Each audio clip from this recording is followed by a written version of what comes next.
Toute décision prise par un organisme de sécurité sociale du régime général peut être contestée par la personne ou l'entreprise concernée par cette décision.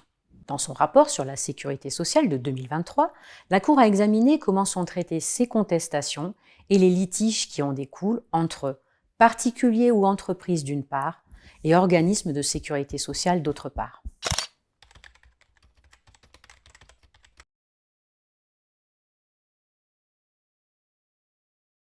La Cour retire de son enquête deux grands constats. Le premier constat porte sur une réforme mise en place en 2019 qui a modifié l'architecture juridictionnelle et simplifié l'accès à la justice.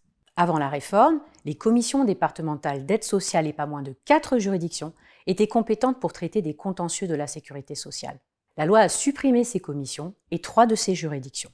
Désormais, seuls 2 tribunaux sont compétents en première instance, le tribunal judiciaire et le tribunal administratif, ce qui facilite l'accès à la justice. Cela a également permis de professionnaliser le traitement de ces litiges. Mais ces avancées doivent être complétées.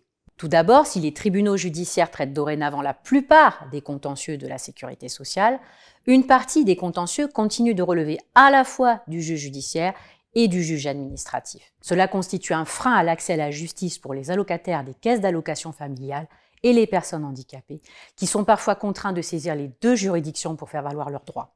La Cour propose donc d'attribuer au juge judiciaire l'ensemble des contentieux de l'aide sociale et de mettre ainsi fin au double parcours juridictionnel imposé aux citoyens qui est complexe, long et qui induit des surcoûts pour les finances publiques. Ensuite, pour que la réforme soit un succès, il est nécessaire que les tribunaux et cours d'appel judiciaires réduisent fortement leur délai de jugement des litiges de sécurité sociale, qui sont plus longs que ceux des autres contentieux.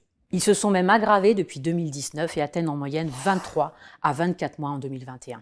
Enfin, l'une des particularités des contentieux de la sécurité sociale, c'est que la procédure devant les juges judiciaires est orale et qu'elle n'exige pas que les justiciables soient représentés par une personne qualifiée. Cela peut leur porter préjudice.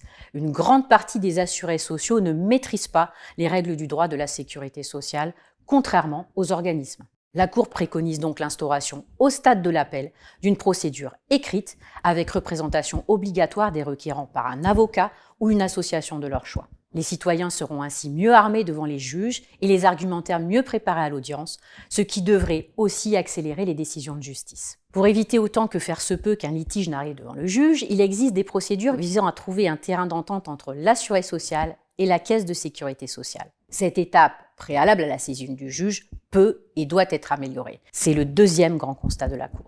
Un premier levier porte sur le recours amiable. Avant de saisir les tribunaux, les assurés sociaux doivent porter leur contestation devant les commissions de recours amiable des organismes de sécurité sociale. Mais leurs délais de décision sont très longs, souvent supérieurs aux 2 mois prévus par les textes. De plus, ces décisions sont souvent défavorables aux assurés. Elles ne permettent donc pas de réduire suffisamment le nombre de recours devant les tribunaux.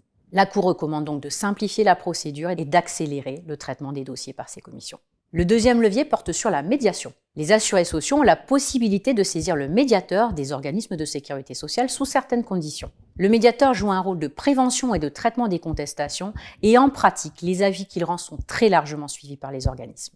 La Cour recommande donc de renforcer son rôle en faisant connaître aux assurés la possibilité qu'ils ont de le saisir. Le troisième levier concerne les outils de gestion.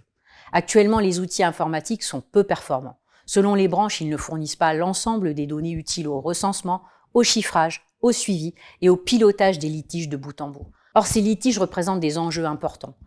Par exemple, 775 millions d'euros de cotisations ont été contestés en 2021 devant les commissions de recours amiables des URSSAF. La Cour estime que les budgets informatiques des organismes de sécurité sociale doivent tenir compte de cette contrainte.